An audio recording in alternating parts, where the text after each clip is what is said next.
Өнерде де, өмірде де қол ұстасқан Мирас пен Құралай бүгінде көпке үлгі болып отырған өнегелі отбасы.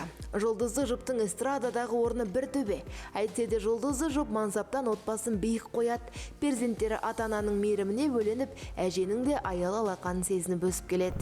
Алланың берген 4 баламыз бар. Үлкені Іңкәр 18 жасқа келді. Алмай университетінің 2-ші курсында қазір оқып жатыр. Екінші қызымыз Кәмшат. Ол наркоздың 2-ші курсында оқып жатыр, жасы 16-да. Сосын Арыстанбек деген ұлымыз бар. Нағыл дейді, арпа ішінде бір бидай деп. Сол 5-ші сыныпқа көшті биыл.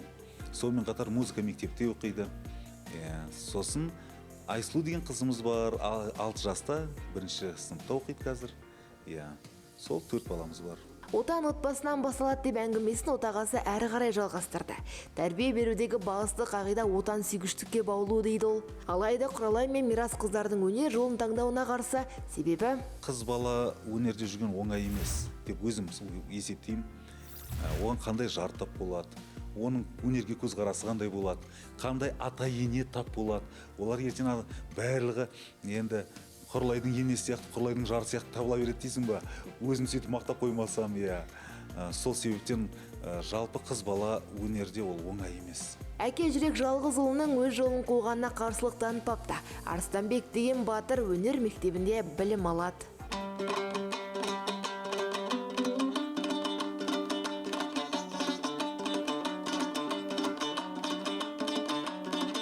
Сенесіз бе, өнерлі жұп біз ешқашан ренжіспейміз дейді. Бұған басты себеп Құралайдың ақылдылығы ма, әлде парасаттылығы ма, немесе енесі айтқан кеңеске құлақ аса ма?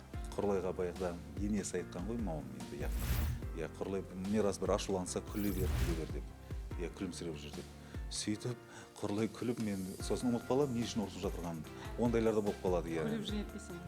Сөйтіп Құралай жеңіп жүрген ғой мен. Мирас пен Құралай ата-ана атанып отырса да, ақ жаулықты анасы үшін олар әлі де бала. Ал келін Құралайға енесі шаң жуытпайды. Келін ретінде өте керемет. Ол менен өтіп кетпейді еш уақытта да. Мені бірінші қояды, мені сыйлайды. Қонақ келсе де мен бірінші қонақпын. Қонаққа барсақ та мен бірінші жүремін.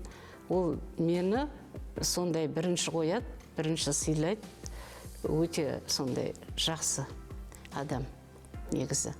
Келіннің бәрі осындай болса, ешқандай ата-анаға қиындық болмайды. Шолпан апайды бүгінде көп отбасының шаңырағы шайқалып жатқаны қынжылтады. Сондықтан көпті көрген ана жас отбасыларға кеңесін айтты. Бірін-бірі сыйласын, ата-аналарын сыйласын. Сол ата-аналарын сыйлап, мынау келіншек үйге келген үйдің жаңағы бүкіл қанша адам бар сол отбасында, соны сыйлап, жақсы көріп, сондай жақсылықтар болса, ол ешқандай да жаман болмайды ол отбасы. Бірін-бірлері сыйлап атса, ең бірінші әрине имандылық дейді ғой. Біздер имандылыққа қараймыз, жүректерінде иманы болса, мейірімді болса, ешкім ешқайда кетпейді.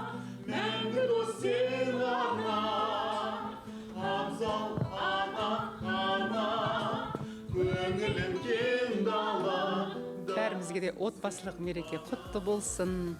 Осындай керемет мерекеден мерекеге аман сау жете берейік.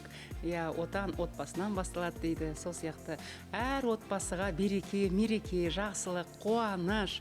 Үйлеріңізде тек қана жақсылық болып, ал дастархан тек аққа жайылуға Алла нәсіп етсін. Балаларымыздың болашағы жарқын болсын, еліміз аман, жұртымыз тыныш болсын. Мерейлі отбасы күні құтты болсын!